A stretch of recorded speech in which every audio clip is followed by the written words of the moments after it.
Hello, my dear students.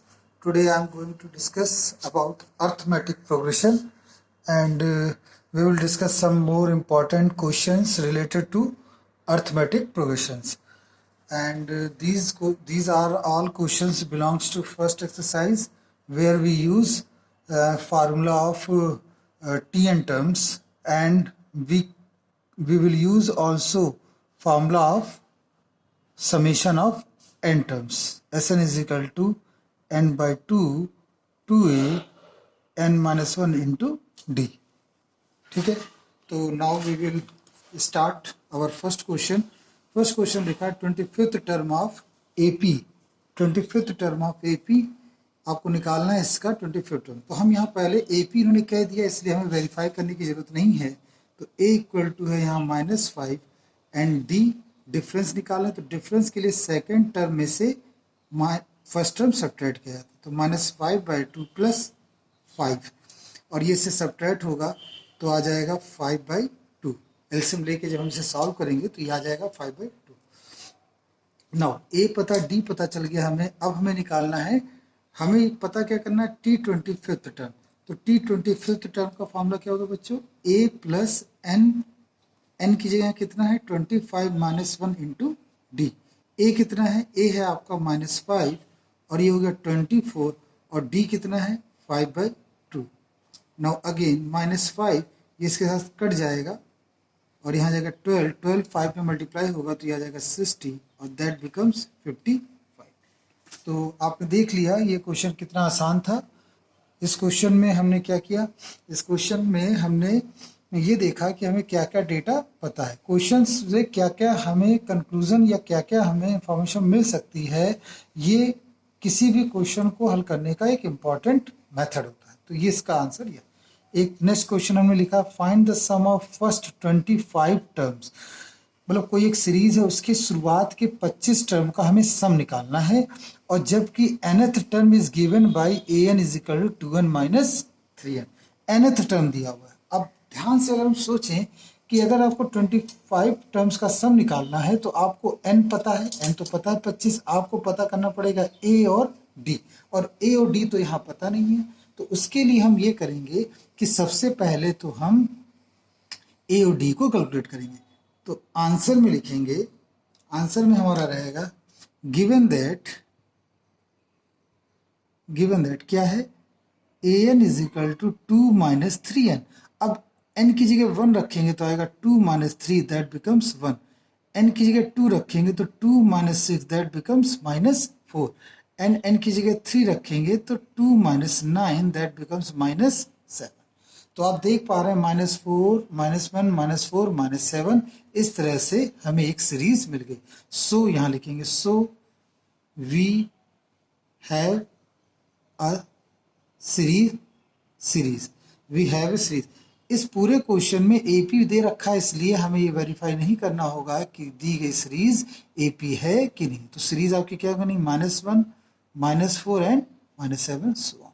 हमने ये क्यों निकाला, वो इसलिए निकाला कि इससे हमें a पता चल जाएगा, a पता चल गया और d कितना है बच्चों, उसके लिए सेकंड टर्म में से फर्स्ट टर्म को लेस करेंगे तो -4 + 1 दैट गिव्स -3. तो आप देख पा रहे होंगे यहाँ पर हमने -3 कैलकुलेट कर लिया. ये जो -3 आया और आपको फर्स्ट टर्म तो पता है ही, a इतना है और d आपका -3, तो अब आप 25 टर्म तक का सम निकाल सकते हैं. तो नाउ S25, जब आप S25 लिख देते तो इसका मतलब ही है कि आप कितने टर्म तक का सम निकाल रहे हैं, 25 टर्म का तक का टर्म का सम निकाल ले. तो आप यहाँ लिख देंगे 25/2 2a मतलब -2 + 25 - 1 इंटू डी. डी आपका कितना है, दैट इज -3.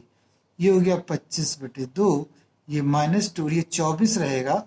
24 को हम 24 है, 24 को हम 3 से मल्टीप्लाई कर देंगे तो आ जाएगा आपका 72. लेकिन वो 72 बच्चों किस में रहेगा, माइनस में. माइनस में क्यों, क्योंकि ये माइनस लगा है ना बच्चों. तो 25/2 और इसको सॉल्व कर लेंगे तो आएगा -74. अब सिंपली आप इसको भी सॉल्व कर लीजिए तो ये आएगा 22 और यहाँ पर -74, ये इसके साथ कटेगा तो 6 और माइनस 37। तो अगर हम इसे सॉल्व करें 25 एंड 37, 25 में 37 का अगर हम मल्टीप्लाई करेंगे तो आएगा 925, और किस में रहेगा बच्चों, ये माइनस में। तो इस तरह से आपको इसकी वैल्यू, इसको और क्लियरली लिख लेते हैं, तो इस तरह से आपको माइनस साइन मिल जाएगा, -925, ये आपका आंसर आया। तो आई होप ये क्वेश्चन आपको क्लियर हो गया होगा कि हमने इस क्वेश्चन को कैसे से सॉल्व किया। आइए एक और क्वेश्चन लेते हैं हम।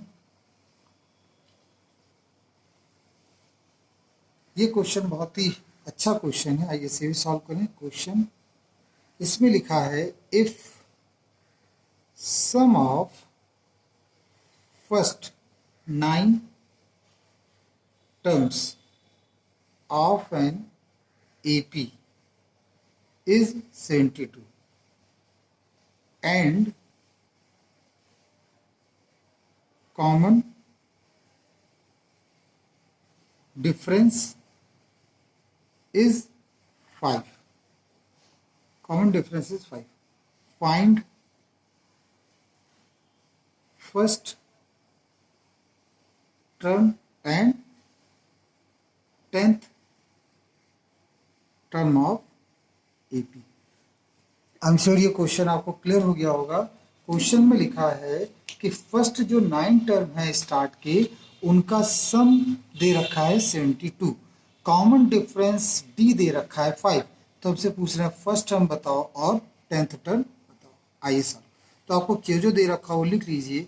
ए है, आप सॉरी ए तो दिया नहीं है आपको, यहाँ पे दे रखा है D जो है वो है 5, D है आपका 5, और आपको S9 टर्म का सम दे रखा है 72।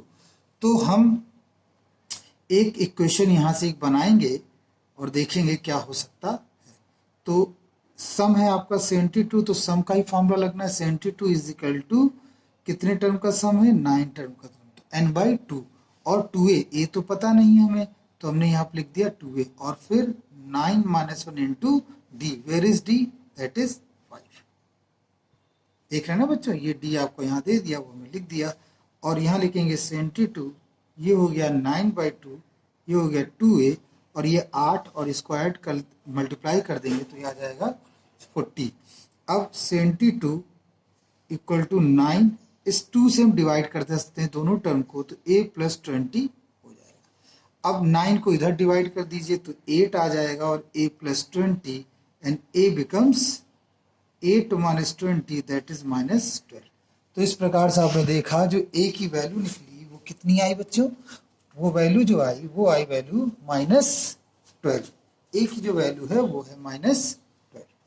ठीक है, क्लियर हो रहा होगा बच्चों। और इसमें लिखा है 10th टर्म भी बताइए। तो 10th टर्म निकालने के लिए आप लिखेंगे 10th टर्म, तो T10 पूछ रहे हैं। 10th टर्म निकालने के लिए आपको क्या क्या पता होना चाहिए, ए आपको पता है, और फिर क्या पता होना चाहिए, एन भी आपको पता है, फिर क्या पता होना चाहिए, डी आपको क्वेश्चन में दे रखा है 5।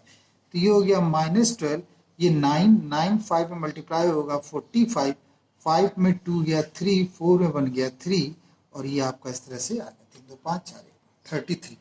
तो आई होप ये क्वेश्चन आपको यहाँ पर क्लियर हुआ होगा, हमने किस प्रकार से यहाँ क्वेश्चन को समझाया। यकीन जानिए बच्चों, सारे क्वेश्चंस इसी तरह से होते हैं, और थोड़ा बहुत उनमें इधर से उधर डिफरेंसेस होते हैं। आइए एक और क्वेश्चन को ले लेते हैं। क्वेश्चन हमने लिया, देखिए जरूरी नहीं है कि क्वेश्चन स्टोरी टाइप में हो, कभी कभी ऐसा होता है कि क्वेश्चन में सिंबॉलिक रूप में डेटा को दिया जाता है। जैसे ए दे रखा है क्वेश्चन में 5 है, और डी दे रखा है क्वेश्चन में 3 है, और ए एन दे रखा है क्वेश्चन में 50 है। नाउ फाइंड करना है हमको, find N and S N. हमें एन और एस एन को प्राप्त करना है कि एन कितना है और एस एन कितना है। तो आइए आंसर लिखें। ए डी ए एन पता है, तो यकीनन है कि हमें जब तक ए एन डी पता है, अब इससे हम निकाल लेंगे एन। हमेशा क्वेश्चन को करते समय क्वेश्चन को ऑब्जर्व जरूर करें, क्योंकि जब ऑब्जर्व करेंगे तभी हम उसके कैलकुलेशन को और भली भांति समझ पाएंगे।